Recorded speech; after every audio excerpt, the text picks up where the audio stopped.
Comment conserver votre richesse intérieure? Extrait du livre La Force, tome 1 de Peter Donov. Chaque être est exposé à des tentations, à des épreuves, dont le seul but est de le diminuer et de l'appauvrir. Pour préserver sa richesse, l'homme passe à travers de multiples luttes intérieures.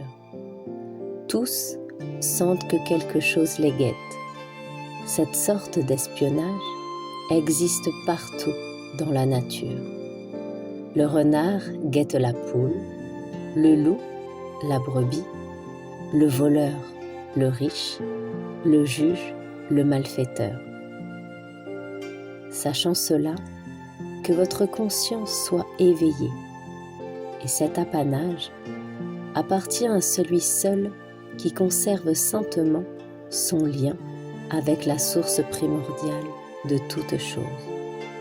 Celui-là fait toujours confiance au divin en lui, auquel il ouvre le chemin pour qu'il puisse se manifester. L'être humain doit savoir surmonter les difficultés. S'il ne le sait pas, il sera vaincu. Prenez l'exemple des lutteurs. Pendant des années, ils s'exercent pour pouvoir s'opposer victorieusement à tous ceux qui les attaquent de l'extérieur et de l'intérieur. On ne peut vaincre le mal ni avec un bâton, ni avec ses poings. On doit savoir comment agir avec le mal. Ne le sait-on pas que le mal ne tarde pas à vous terrasser? À force de lutter longtemps, en vain, avec ses difficultés, ainsi qu'avec le mal, l'être humain perd finalement sa paix intérieure et le sens de la vie lui échappe. Les hommes ne cessent de se plaindre d'avoir perdu quelque chose. L'un se lamente d'avoir perdu sa paix, un autre la personne qu'il aimait, un troisième ses pensées lumineuses ou ses beaux sentiments. Si vous allez dans un village, vous entendrez les paysans pleurer la perte d'une brebis ou d'une volaille. Et pourtant, les gens perdent journellement leurs plus belles brebis de pure race, leurs poules de qualité, leurs meilleures pensées, leurs sentiments les plus élevés. Où vont-ils? Dans quelques poulaillers étrangers, dans un troupeau d'ailleurs, dans la gueule d'un loup ou d'un renard. Que doit donc faire l'homme pour ne pas perdre ce qu'il a de précieux, ses acquisitions positives?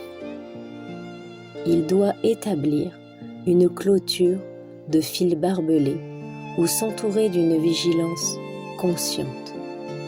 Pour celui qui est sage, il n'y a pas de meilleur enclos qu'une forte pensée. S'il est faible, il ne lui reste qu'à battre en retraite dès la première attaque.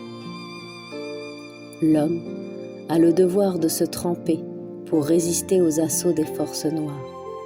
Les êtres assujettis à ces forces connaissent à fond l'art de l'attaque et de la défense.